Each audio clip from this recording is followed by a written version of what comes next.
NBA 2K rating recap back from the All-Star break. I hope you guys enjoyed your week off. I ended up not making any extra content on the side or anything. I just wanted to focus on finishing off the roster. So, just to give you guys a progress update on that. Basically, everything from the Sixers all the way through the Mavericks, those teams are nearly 100% done. There's 12 players that I haven't done from those first 15 teams. Most of them are guys like Trevor Keels, who just signed on a two-way after being out of the league for 3 years. Like, whatever changes I make to him are going to be minimal, and obviously, as a two-way player, minimal impact overall on the roster. So, not a high priority. First half of the roster, great. Powering through now the second half of the roster. 12 missing from the first 15, 122 missing from the back 15. 39 of those are actual rotation players. Again, most of these guys that are missing are two ways who are not going to see much time in the NBA during the course of the season, much less their careers. 13 of those players are actual starters, so those guys are the priority. And if I didn't mention, 39 are rotation players, so about 1/3 of those missing guys, and then 10% of them are starters. So we're getting close. We're getting close.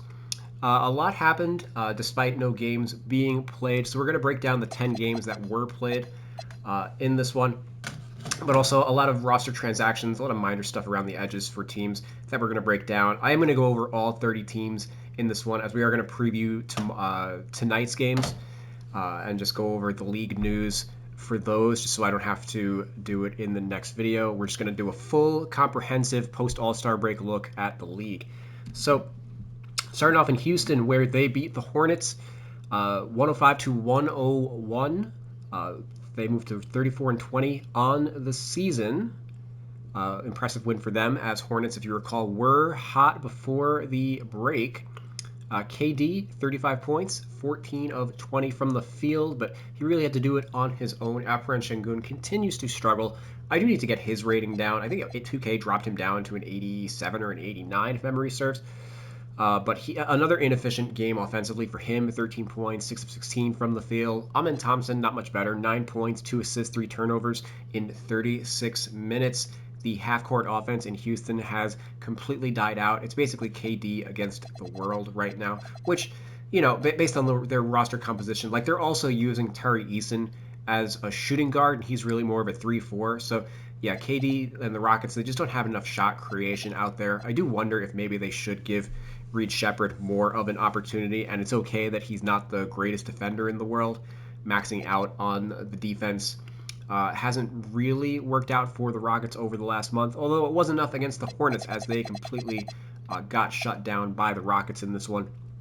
But worth noting, they were missing a lot of key players. Kobe White still yet to make his debut since being traded for. Mikal Bridges and Moussa Diabate, the starting front court, those guys are suspended for this game and another 2 games to come based on their actions in the game against the Detroit Pistons. So Grant Williams stepping in as the starting power forward, 20 points, 9 rebounds, 7 of 10 from the field, 4 of 5 from 3 in 29 minutes. He's had a really nice return from a torn ACL. Ryan Kalkbrenner stepped into the starting lineup where he was earlier in the year, 12 points, 30 minutes. But with those guys starting, the second unit, of course, is going to be extremely short-handed. And then the top offensive guys on this team were also shut down by Houston. So Brandon Miller, 17 points, 5 of 22 from the field, 1 of 12 from 3. LaMelo, 11 points, 5 of 14 from the field, 1 of 6 from 3. Those guys combining for 28 points on 36 shots, 10 of 36, 2 of 18 from 3. So, yeah, pretty ugly shooting night for them. Con Knipple, maybe they should have given the ball to him a little more. He had 15 points on 5 of 11 shooting in this one. Going over to Cleveland, they got their 6th win in a row, 112-84 over the Brooklyn Nets. They moved to 35-21 on the season. Evan Mobley and Dean Wade both made their return, and they were in the starting lineup. Mobley, 10 points, 9 rebounds in 19 minutes. Cavs obviously just made short work of the Nets. So basically everybody only played 20 or so minutes in this one. Wade got the start, so Jalen Tyson went back to the bench. Going over to Brooklyn, they continue to tank games. They moved up in the reverse standings with this one, dropping to 15 and 39. The Washington Wizards got a win, and they moved up 3 spots in the standings as a result of their win. So yeah, all these teams are kind of like in that 15-40 range. They're all jockeying for top 4 position. Some of those teams, like the Pacers, will lose their pick if it's out of the top 4. But Brooklyn, they're just trying to get a top pick for next year. Michael Porter Jr. led the way with 14. He's obviously a shutdown candidate at some point. Nick Claxton was out. Maybe I should actually sideline him. I think he was out prior to the break as well, because Day'Ron Sharpe has been starting of late. Sharpe, well, Claxton was questionable for this one, just ultimately didn't play. So I imagine he'll probably be back for the next one. But Sharpe did not have a big one in this game. 4 points in only 20 minutes. Ochai Agbaji made his Nets debut, had 13 points in 28 minutes off the bench. So the rookies on the Nets are going to get some extended run down the stretch, I'm sure. Guys like Traore and Yegor Daman have really established themselves, but guys like Danny Wolf, Drake Powell, and Ben Saraf, probably look for them to get upwards of 25 to 30 minutes a game once we get to March and April. Going over to Atlanta, they moved to 27 and 30 on the season with a 117-107 win over the Philadelphia 76ers. James Johnson leading the way with 32, 10, and 5. CJ McCollum had 23 points off the bench. Buddy Hield, Gabe Vincent, again, not figuring into the rotation in this one. They're just running with a 3-guard alignment or 3-guard rotation right now. Jonathan Kuminga progressing in his rehab. He's going to be reevaluated in a week, so he's yet to make his Hawks debut. And they on the margins, they converted Caleb Houston and waived Nikola Jurisic. However, it's pronounced. He's probably not going to... I may not have to pronounce it ever again for the rest of my life. But he was drafted by the Hawks in the second round last year, but then got hurt, so he signed on this year, mainly because his veteran minimum was going to be cheaper than Caleb Houston's because he has less service time, and the Hawks were worried about the tax post-trade deadline. That's not an issue, so they basically just gave his roster spot to Houston. Maybe they bring Jurisic back on a 2-way. Maybe they don't. We'll see once he clears waivers what their plans are. Otherwise, he's probably just going to go back to Europe. He did not play in a game for the Hawks despite being on a standard contract this year. So he spent all of his time in the G League, even though he was on a standard deal. Going over to Philly, they dropped 30 and 25. Joel Embiid was out for this one, still out with knee soreness since prior to the break. Tyrese Maxey had 28 to lead the way. VJ with 20. Drummond got the start, had a double-double with 10 and 14. Campaign back in the NBA from EuroLeague. He had 5 assists in 10 minutes in his debut with the team. If you recall, he did join the Sixers post-deadline 2 years ago as he was the return in the Pat Beverly trade with Milwaukee. So they obviously liked him and wanted to bring him back. It was a little surprising for him to be out of the league, but a lot of it, I think, just comes down to the second apron, roster spots, etc. So Payne took a buyout with his team overseas, and he comes in to replace essentially Jared McCain's role in the rotation, a similar role he held in New York behind Jalen Brunson. Maxey, Brunson, those guys are going to play 40 minutes in the playoffs. They're just going to want him to play some spot minutes down the stretch. And obviously, Kyle Lowry is a little too old to realistically be relied on there. So, nice return for him. And hopefully he's able to turn it into, players never want to go overseas because it's the, usually a death sentence for the rest of their career. It's hard to come back once you're out of the NBA. So here's hoping Payne has a couple more years left in him. Over the rest of the break, they also filled out the rest of the roster. The Sixers signed Jabari Walker from his 2-way deal, giving him a 2-year deal, and then replaced him on the roster with Tyrese Martin, formerly of the Nets. Honestly, probably a little too good for a 2-way, but it gets him onto the roster. The Sixers do have a 15-man, they do have 15 standard roster spots, so they do get a little bit of a look at him. Obviously, Quentin Grimes, not a lock to be back next year. Kyle Lowry's going to be retiring. Campaign, who knows? So, there are um, some possible rotation spots up for grabs next year for the Sixers. So they'll get a look at Martin to see if he can fill a back end rotation spot moving forward. Going over to the Wizards, who we teased a little bit, got a win, 112 to 105 over the uh, Indiana Pacers. They moved to 15-39, 7 players in double figures for the Wizards. This game was a fucking disgrace, if we're being honest. 4 players in this game with 13. Bub Carrington is the most notable among them. Anthony Gill had 13 points in like 31 minutes. Kadari Richmond on a 10-day. And Jaden Hardy added 13 as well. The Wizards, I just rivaled off the players who led the team in scoring. The Wizards won this game. This is why the NBA is cracking down on tanking. Gill played 31 minutes. Richmond on his 10-day played 29. Alondes Williams just signed on a 10-day. He played 27 minutes. Sharif Cooper played 24 minutes. Again, the Wizards won this game. AD reevaluated in 2 weeks. Trey still not cleared for contact. Reevaluated in a week. Alex Sarr still out with his hamstring injury. Which is a pretty disgusting game overall. And we're going to go over to the Pacers half of that. Pascal Siakam out for personal reasons, tanking.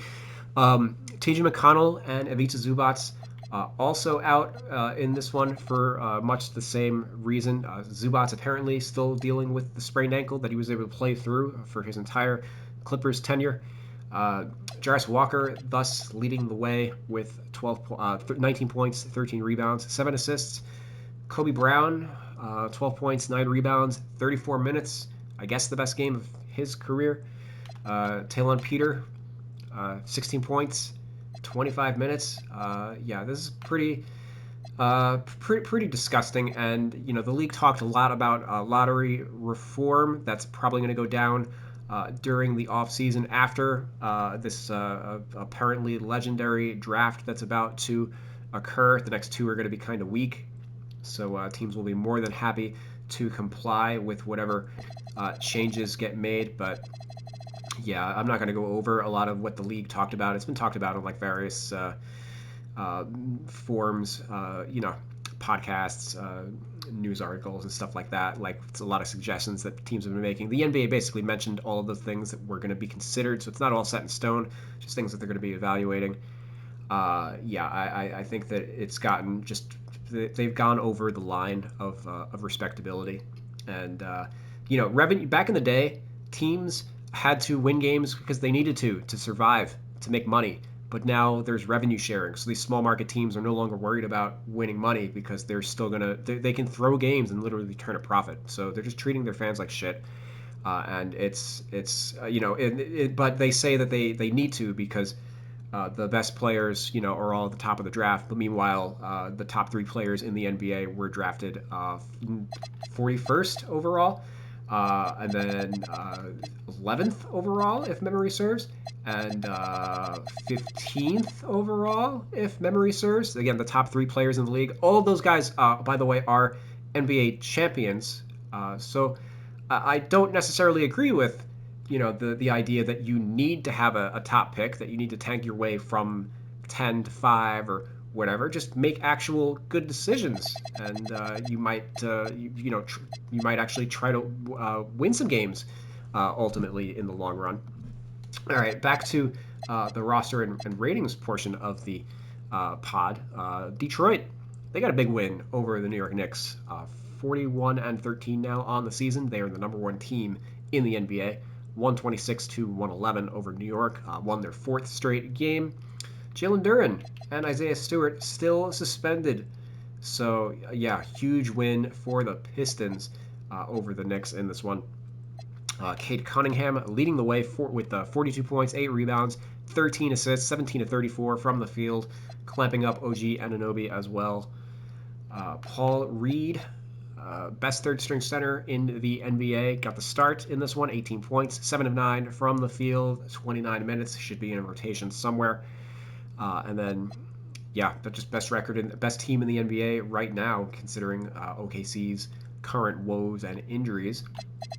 New York, oh man, I don't know. It's not looking great for them. Another year where they just can't beat a good team during the regular season. They dropped to 35-21. Jalen Brunson leading the way with 33-8. Karl Anthony Towns 22-11. But again, you need more in a game where the top bigs on Detroit were out. OG made his return after missing 2 weeks, I think, with hamstring injury, if I recall. Rough shooting night for him, 8 points, 3 for 13 from the field, 1 for 8 from 3. Had 4 blocks, but no rebounds or assists. So, yeah, just kind of a rough game overall for him. Hopefully he's better in the next one. And then Jeremy Sohan signed from the San Antonio Spurs. He made his debut with the team, had 2 points in 10 minutes. I imagine he's eventually going to take all of the minutes of Mo Diawara, but again, given his lack of shooting ability, I'm not really certain that's going to stick come playoff time. It's already hard enough for them to play Josh Hart in some of these lineups, so we'll see what comes of that signing. Toronto, they got a nice win over the Bulls, 110-101. They moved to 33-23 on the season. We got some clarity on their front court situation as Colin Murray-Boyles returned from injury and started over Jakob Poeltl. Jakob Poeltl coming off the bench. CMB had 11 points in 29 minutes. Poeltl had 2 points in 16 minutes, so I did drop his overall rating by just doing my intangibles debuff, which brought him down from an 82 to a 79. So if he's going to be coming off the bench, this rating alignment makes sense. And then Brandon Ingram, he led the way with 31 points in this one. Not sure if I mentioned, but he was a late addition to the All-Star game. A lot's happened over the last week or so since we last talked. But Chicago, they lost their 7th straight game, dropping to 24-32 on the year. Giddey and Trey Jones and Jalen Smith all made their triumphant returns to the lineup. I have questions about how those guys are going to fit around the second draft guys that they all acquired at the deadline. Maybe we got some clarity on that in this game because Anthony Simons started at the 2 next to Josh Giddey. He had 20 points.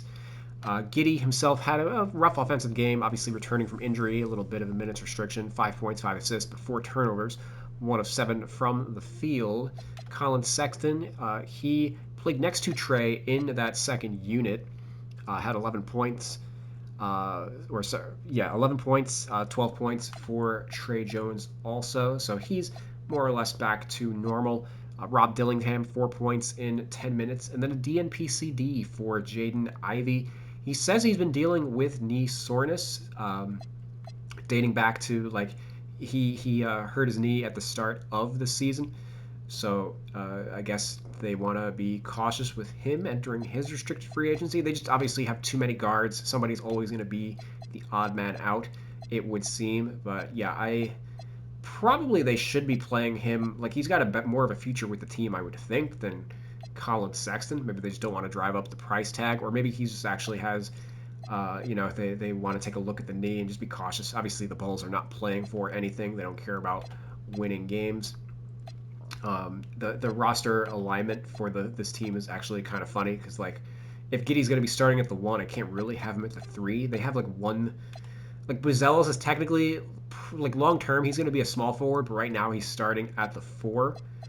They're still loaded with 4s. They picked up guys like Yabu and Leonard Miller at the deadline. Yeah, I think I don't know. I think at this point I would probably start Buzelis at the 3 over Okoro, and then just go double big with Yabu and Jalen Smith is my guess. Maybe that's something they're able to more feasibly do once Zach Collins is back from his injury.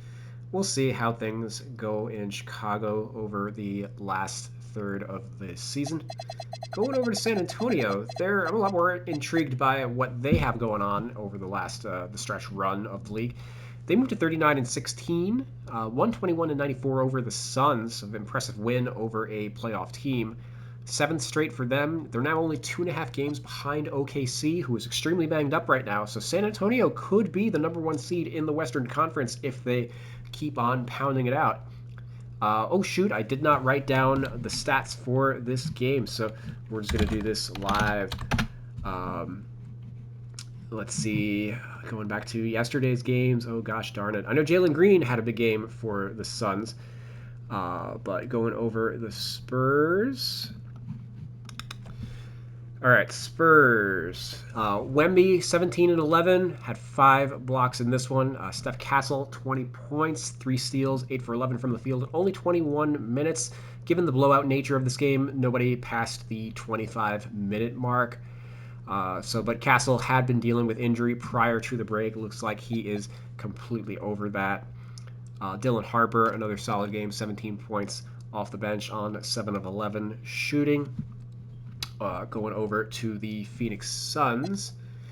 Jalen Green getting the start for Dylan Brooks. Dylan Brooks suspended 1 game because of technicals. So 26 points for him, 11 of 23 from the field, 4 of 9 from 3, had 3 steals also. So very nice performance for Jalen Green in this one. I think I had him previously at small forward. He's more of a natural 2, but based on like how they've been using him in the rotation this year, I think that makes sense. And we're going to switch Coffee back to the 2 just so that everything kind of balances out. I've got Highsmith at the 3. He's still not ready. He signed a 2-year deal with the Suns over the break. They like him kind of long term. He's still under 30. He's a 3-and-D player, much in the same vein as like Royce O'Neal. So he's probably going to eventually take his spot in the roster and rotation. Obviously, Ryan Dunn is another comparable, better shooter than Ryan Dunn, I would say. But he's been dealing with an injury since the start of the year. Had surgery. His agent said he was ready to return, but they're still gonna ramp him up and things like that. So he's here, but not quite here as of yet. And I haven't gone back to my notes yet. I assume that I forgot to. No, okay, great. They're just the only team I forgot. I went to bed a little earlier than I should have. So any more notes for the Suns before we jump on over? Oh God, no. Devin Booker only played 9 minutes in this game. What happened? Injured his hip against the Spurs. Okay, so it sounds like he's probably gonna be day to day. Maybe this means that. Well, I mean, obviously that's probably why the Suns were blown out so much and why Jalen Green got so much run in this one. Hopefully he doesn't have to miss time, as the Suns are still in like that 6-7 play-in kind of mix. Let's go on over to the Celtics, who I did actually take notes on. I can't believe I missed an entire game. That doesn't happen too often, maybe once or twice this year. Boston, 36 and 19 on the season, 121 and 110 over the Golden State Warriors. A little bit of a reunion for them. We'll get to that on the Golden State side. Jaylen Brown had a huge triple-double in this one, 23, 15, and 13. Peyton Pritchard, 26 points off the bench. And a little bit of roster shuffling for them. Delano Banton and John Tonje on 10-day contracts. Neither check into the game. Tonje was converted from his 2-way to the 10-day. Again, rookies have a smaller minimum, so they want to basically the Boston wants to duck the tax this year. So they're going to have these guys on 10-day contracts because they needed to hit the roster minimum of having 14 players. Once those 10 days expire, they have another 14 days before they have to replace them. So they're going to go 2 weeks again with 12 players, and then most likely just re-sign those guys for 10 days again. And then at that point, probably sign whoever, like Tonje, for the rest of the year, or one of the other players like Ron Harper Jr., etc. So, yeah, the Celtics doing what they can to make their. They were in the second apron last year, highest salary team in the NBA, but have completely dumped payroll this year, and they're still winning games. So, really great job by their organization last year, and a lot of that is financial maneuvering to make sure that you don't want to be in the second apron for too long, because it then limits your ability to keep the team competitive due to the punitive restrictions. So Golden State, they dropped to 29 and 27. They're one of those teams that knows about aprons. D'Anthony Melton leading the way with 18 points, Kristaps Porzingis made his debut with the Warriors against his former team, the Celtics. The reunion that was alluded to. Also a reunion for Al Horford against his former team. But Porzingis, 12 points, 17 minutes off the bench. Only had one rebound. That's been an issue for him in more than in years past. So something that could definitely bring his rating down. Al Horford, him and Porzingis actually played next to each other. So I guess I probably need to add a second position for one of those guys.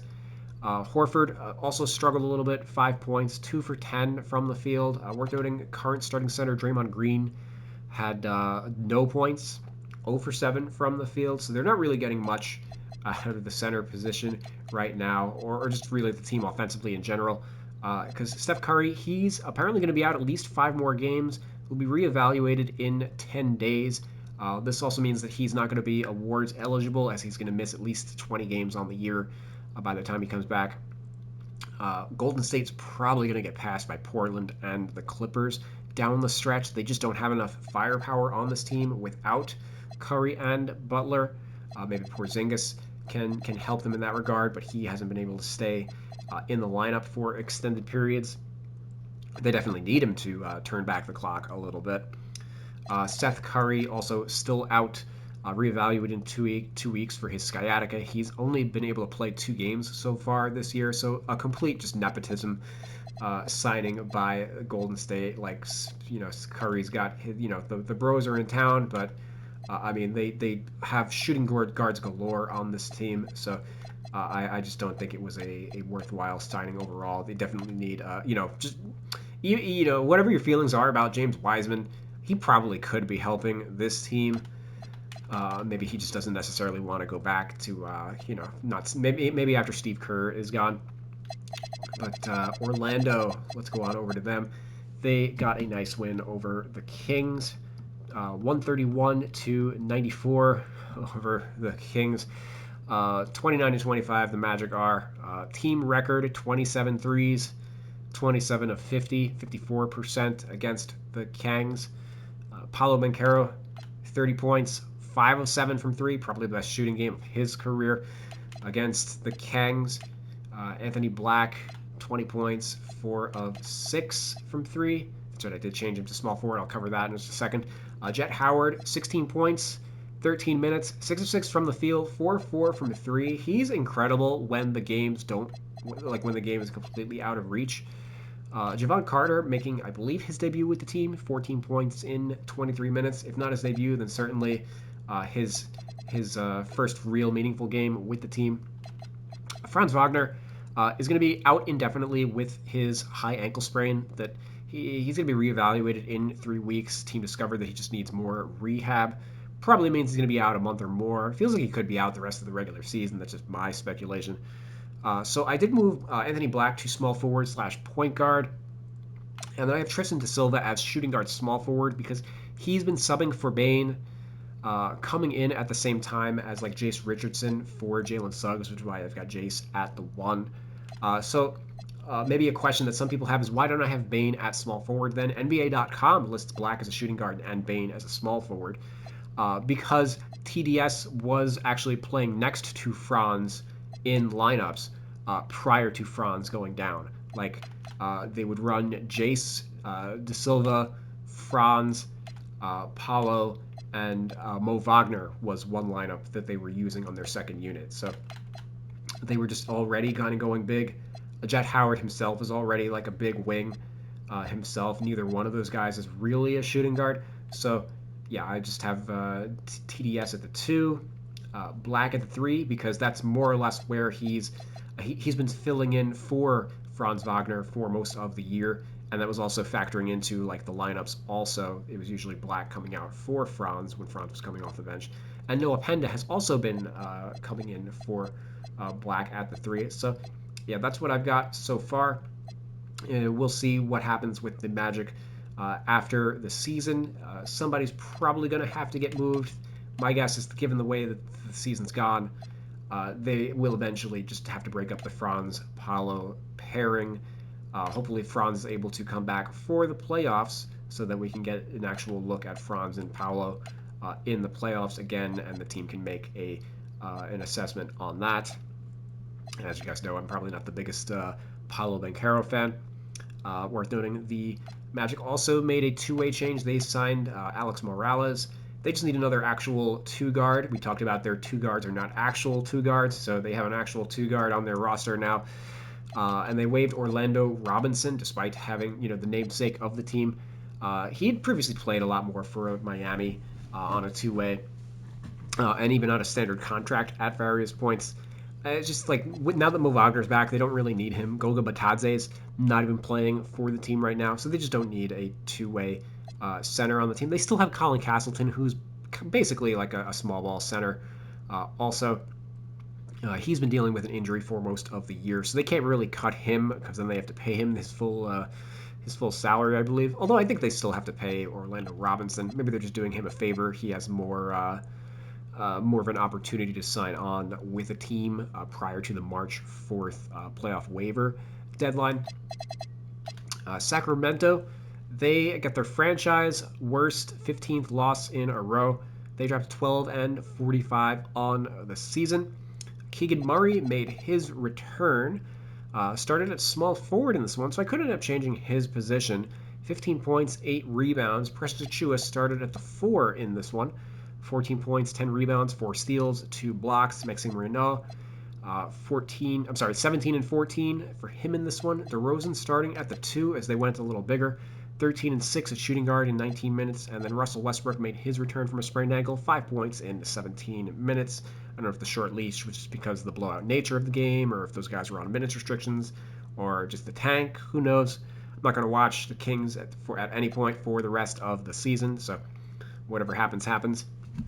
Domantas Sabonis out for the season, having surgery on his knee that he tore his MCL in or at the start of the season. Just wasn't really right the entire year. And then Zach LaVine also out for the year. He's going to have surgery on his, I think it's his finger or his hand that got a little messed up.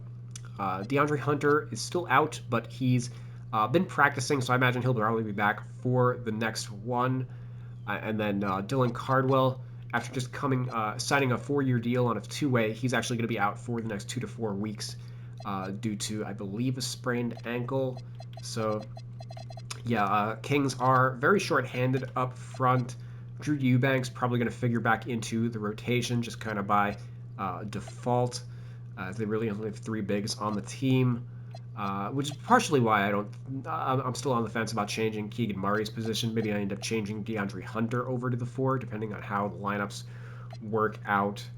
But yeah, the Kings hitting the stretch run with a real whimper. Who knows if they get to 20 wins at all this year? I think they're at 12. Oh yeah, they're at 12 right now. They're not going to hit 20 wins. No fucking way. I wonder if they would hit. My guess is they get to maybe 16. Is my guess. Utah was the worst team in the NBA last year with 17 wins, and Sacramento just has like worse talent overall, but also worse young talent. Also, like Devin Carter and Nick Clifford are nothing to really like develop. So we'll see, or we won't see. I'm not gonna watch. The Clippers, they go to 27-28, 115-114 over the Denver Nuggets. Huge win for them. They're 1 game under 500, clawing their way back. You see what I did there. Ben Mathurin, 38 points in coming off the bench. Breakout game for him with the Clips. Kawhi Leonard had 23.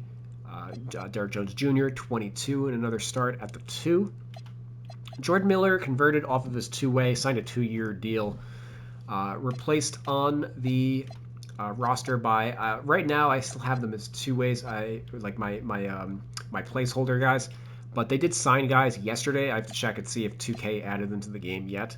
But Sean Padula and Norched Omier were signed on 2-ways. Padua, I believe, was with the Rip City Remix. And then Omier was, I believe, in camp with Cleveland, as memory serves. He's like a 6'5", small ball, like bulky small ball forward, like a PJ Tucker type. So yeah, that'll fill out the rest of their roster. Denver, they have been struggling a lot since Jokic returned. They dropped to 35 and 21. Jokic 22, 17 and 6, but he had 6 turnovers.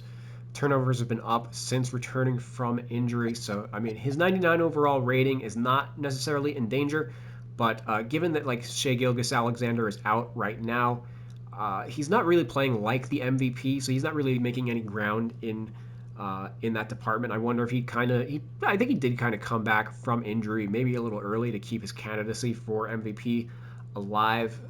If he sits out, I believe, one more game, he's no longer eligible. But maybe it's for the Nuggets. At the end of the day, are trying to win a title, so they should be making decisions based on what's going to give them the best chance to win in the long run. So maybe Jokic takes a little more time off in the the last third of the season. I don't want to say it's not the All-Star break is not the halfway point of the year anymore. It's now the 2/3 point. So I want to say back half, but back end is really back third, however you want to phrase it, is really what it is. Jamal Murray, 20 points. Cam Johnson with 18. Starting at the 4 as Gordon and Peyton Watson are sidelined for the rest of the month. Julian Strother has been playing pretty well. He got the start of 3 in this one, 18 points, 6 of 10 from 3 in this one. And then Spencer Jones came off the bench, returning from his concussion.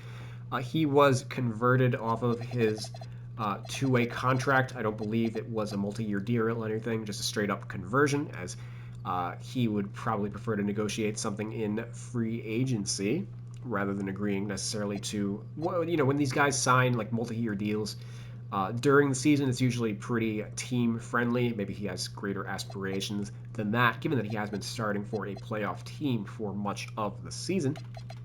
And then the Nuggets signed KJ Simpson to take his place on a two-way. Simpson previously with the Hornets was, I believe, the 41st pick of the draft last year, so they get a little bit of a look at him. Curtis Jones hasn't really figured in on a two-way at all. Maybe they cut bait on him. I'm a little surprised that they did not bring in like another power forward or something on a two-way, because they definitely need a body up front, but maybe they just like Simpson overall. And of course, they're not the deepest team at point guard either, so they get a nice little look at Simpson, and I think maybe they just turn Jones's roster spot into another body up front later on in the year. Tamar Bates also has been sidelined due to injury, so he is another player that they could cut bait on just to kind of balance out the rest of the roster. And that was our games for the 19th of February, Thursday. So let's look at Friday's games. There's 9 games overall. So we've got Cleveland and Charlotte, both of those games, or both of those teams on back-to-backs. We've got a rematch of the Pacers and Wizards. Obviously, both of those teams are on back-to-backs in the tanking Olympics. Let's see who's able to lose it out in this one. Utah, we'll go over to them because we haven't covered them yet. 18 and 38. Keontae George still out due to injury. Yusuf Nurkic is going to be out due to quote-unquote injury management. Part of why he's been missing games is he's not subject to the player participation policy, whereas Lauri Markkanen is, because Markkanen was an all-star 3 years ago. So Nurkic, they can sit and not get the ire of the league. But obviously, given that he's like the only actual center on the team, that is essentially you're tanking when you opt not to play him, as like these players have all had a week off. What are you talking about? Injury management. It's fucking disgraceful what Utah's been doing. There are lots of teams that are tanking this year. Utah is the biggest offender out of all of them. Memphis, they're leaning into the tank as they traded a lot of players, but they're also have a lot of injuries across the team. They've lost 4 straight. Ja Morant, he's going to be reevaluated in 2 weeks. KCP having finger surgery. Apparently his pinky finger is misaligned. This surgery kind of seems to me like teams are just asking their players like, hey, anybody want to have surgery? You want to shut things down and get paid for the rest of the year? Anything that you wanted to address? KCP's shooting has struggled over the past couple of years, so maybe this was affecting his shot, but it was something that he was able to play through. So he's opting to get this surgery, and he can maybe enjoy his summer, get to workouts, and hopefully salvage his the last couple of years of his career. He does have a player option for $21 million that he's surely going to opt into, of course. But yeah, he's shut down for the season with a relatively minor injury, I would imagine. Cedric Coward is still out with he hyperextended his knee just before the break, so he's currently sidelined. I did switch him over to the three. I do think that like this kind of just makes sense based on like how they've been starting Jalen Wells the entire year, but Wells has not really done very much. They have so many guards on this team. I would rather just they start like Cam Spencer or just start like Pippen and Ty Jerome next to each other or something and like play Coward as a three. I don't think Wells projects to be like the long-term starting small forward in Memphis by any stretch, but so I tentatively have these guys here. It doesn't matter while Coward and all these other guys are sidelined. Walter Clayton also dealing with, I believe, a hip injury since prior to the break. He's another player that would figure into the backcourt minutes. So they're only going to have 9 players active for this game against Utah. So Santi Aldama has missed 8 of the last 10. He's still sidelined. Seems like a potential shutdown candidate. And then Ty Jerome and Scottie Pippen Jr. will not be available. That is the first game of the back-to-back. Those guys both being listed out for quote-unquote injury management. So they are absolutely trying to throw this game against Utah, whereas Utah is also trying to throw this game against Memphis. So again, teams are just trying to out-tank each other at this point in the year. So expect guys like Jemai Mashak and Javon Small to play upwards of 30 minutes, maybe even 40 minutes in this one, as they don't really have much in the backcourt. Otherwise, Kyle Anderson's already formerly of the Utah Jazz. He knows a little bit about what's going on. He's been the starting center at various points for both teams. It's going to be the Kyle Anderson versus Kevin Love show in that game. All right, moving on to the Heat. They gave Myron Gardner a 3-year deal. He has been awesome so far in his limited minutes. Did I update his tendencies? I did. I finally got rid of his 99 shot tendency. 99, like his shooting tendencies were all out of whack. So 2K still has not updated these. So if you want to chuckle, go take a look. But I don't know who the fuck they copied as like they didn't obviously decide to give him his ratings. They just copied a template. Like what player did they copy that had all of those tendencies? It's really, really weird. But Gardner's been awesome this year, and they signed Trevor Keels, who's been in the G League the past couple of years. He previously was on a 2-way contract with the New York Knicks as a 19-year-old. You can see the outlines of his Knicks jersey in the player portrait, which, by the way, I'm glad they cropped those, as I realized that circle that's now around the player to kind of crop the photo. A lot of fans would always complain on like Reddit and stuff that though they don't update the photos. These are all NBA.com stock photos, so it's not like the NBA has really updated these either. And it's like, why do we really care? Like what player, what jersey the player is wearing? It's not an out of date photo. It's the player. The player's face is really what matters. So I'm glad they took steps to just eliminate the need for people will complain about anything. For the most part, hey, that's where I made my living, right? Complaining about the rosters 25 years ago. But some of that stuff is just like a little too ticky-tack for me. Getting the rest of the Heat, though, Pele Larson available for this one. Tyler Hero, he practiced, but it doesn't sound like he's going to be available just yet. Norm Powell is going to be questionable for this one. Powell says he wants to re-sign in Miami, which probably means a Tyler Hero trade is coming during the offseason, because I imagine Powell's deal is going to be a little more favorable than what Tyler Hero is going to want as a free agent, given that he's 7 years younger. Although Hero has probably done a lot of damage to his market value this season, only playing like 7 games or something like that. And then Kashad Johnson won the probably the worst slam dunk contest in NBA history. At this point, I kind of just hope that they do away with the contest.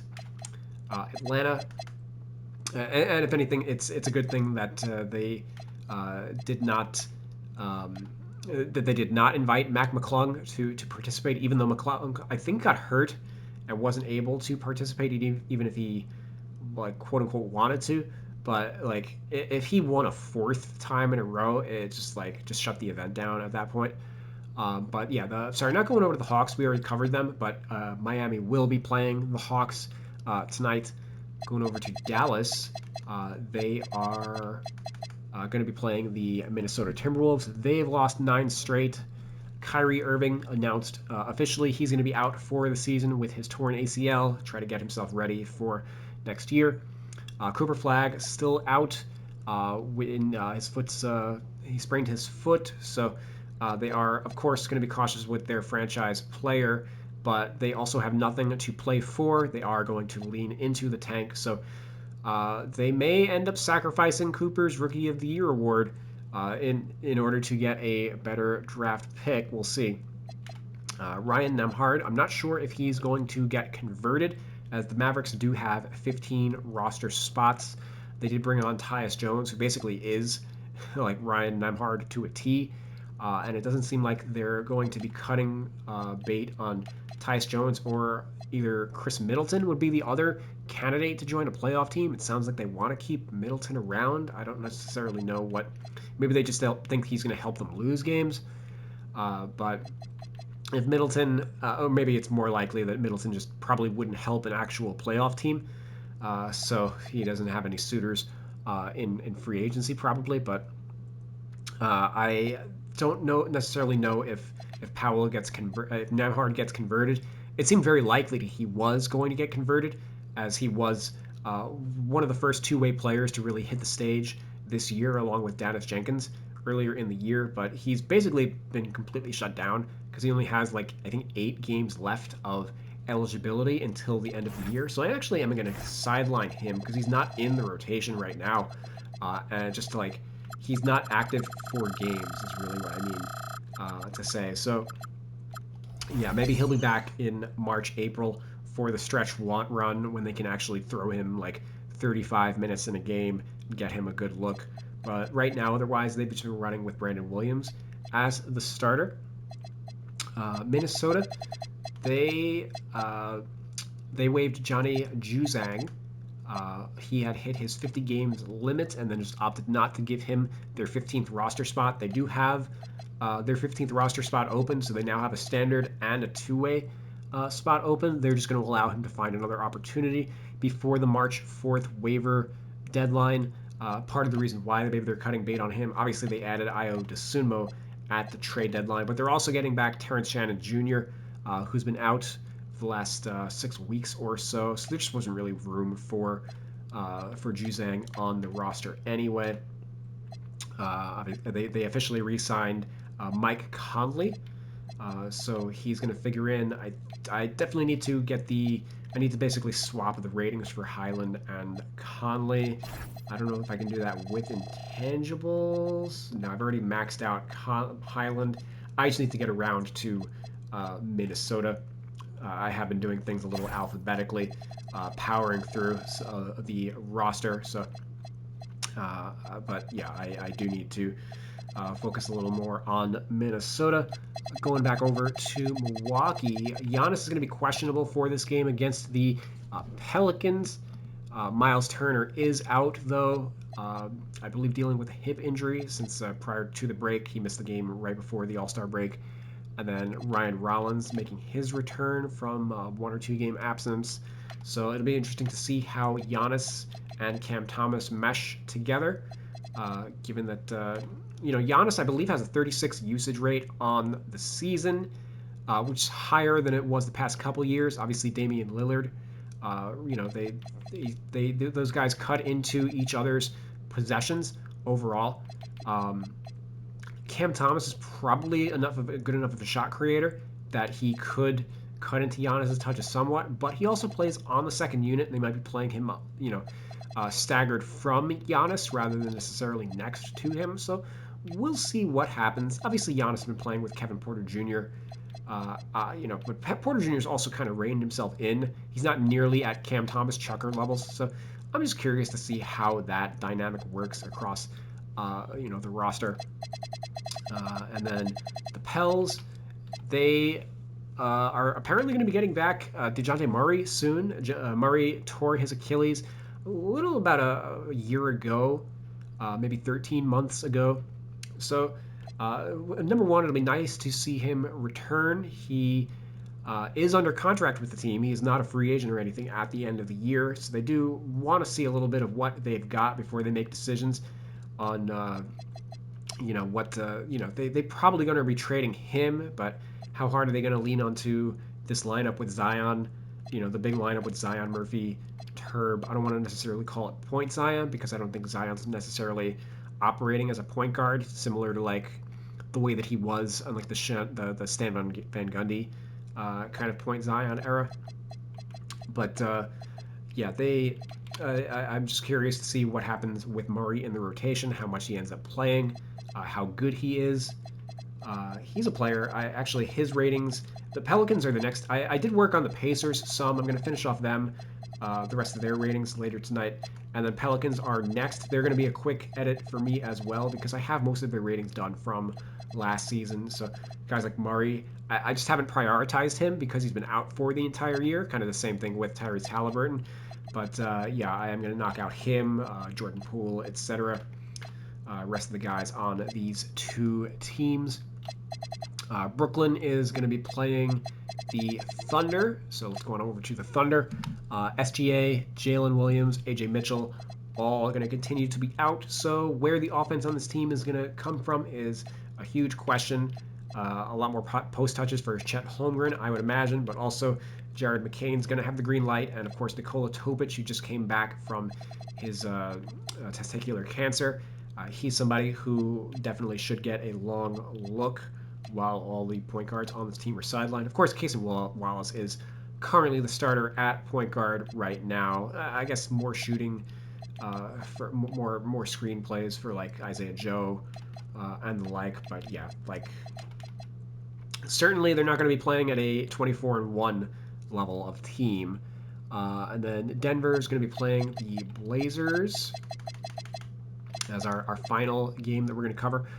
Dame was the shootout champ this year, third time in his career. Larry Birds and Craig Hodges, the other players, to do that 3 times. Shaedon Sharpe still going to be out. Matisse Thybulle and Chris Murray are both full participants in practice, so hopefully they will be able to make their debuts, if not in this game, then relatively shortly. And then NBA news. Malik Beasley is going to be joining Bad Bunny's team in Puerto Rico, hoping for a market in the 2026 offseason. And then Chris Paul announced his retirement after being cut by the Toronto Raptors.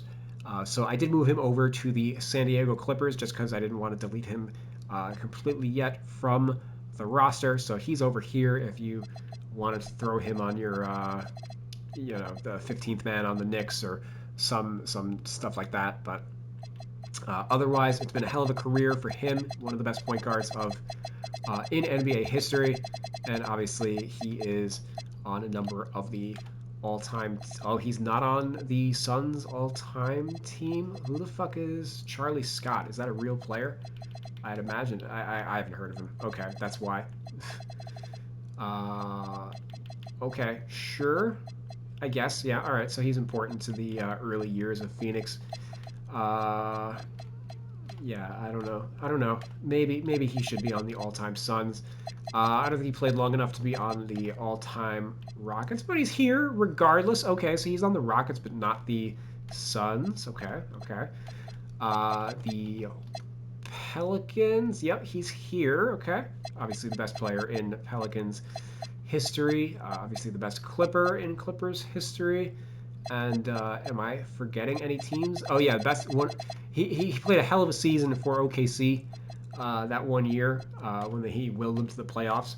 But overall, just didn't have the track record there. Only one season for them. So yeah, Chris Paul, hell of a career. I didn't have anything written down. I didn't want to. This video was kind of long enough. We covered all 30 teams in the league. Chris Paul was one of my favorite players, so I didn't. I just didn't have like a. I want to talk about it, but I didn't like have any pre-notes prepared or anything like that. Just it's going to be interesting to see what he does moving forward. Is he going to go into coaching, broadcasting, whatever? Obviously, one of the most brilliant minds the game has ever seen. And yeah, it's you know, his defining moment of his career actually, I think, is the All-Star game last year where him and Victor got disqualified from the skills competition and eventually killed the skills competition. I think that is one of the most Chris Paul moments you could possibly have. So pour one out for CP3. I will see you guys later tonight. Thanks for watching this video. If you watched this long, just hit the fucking subscribe button, man. Thank you, and I'll see you later. Peace.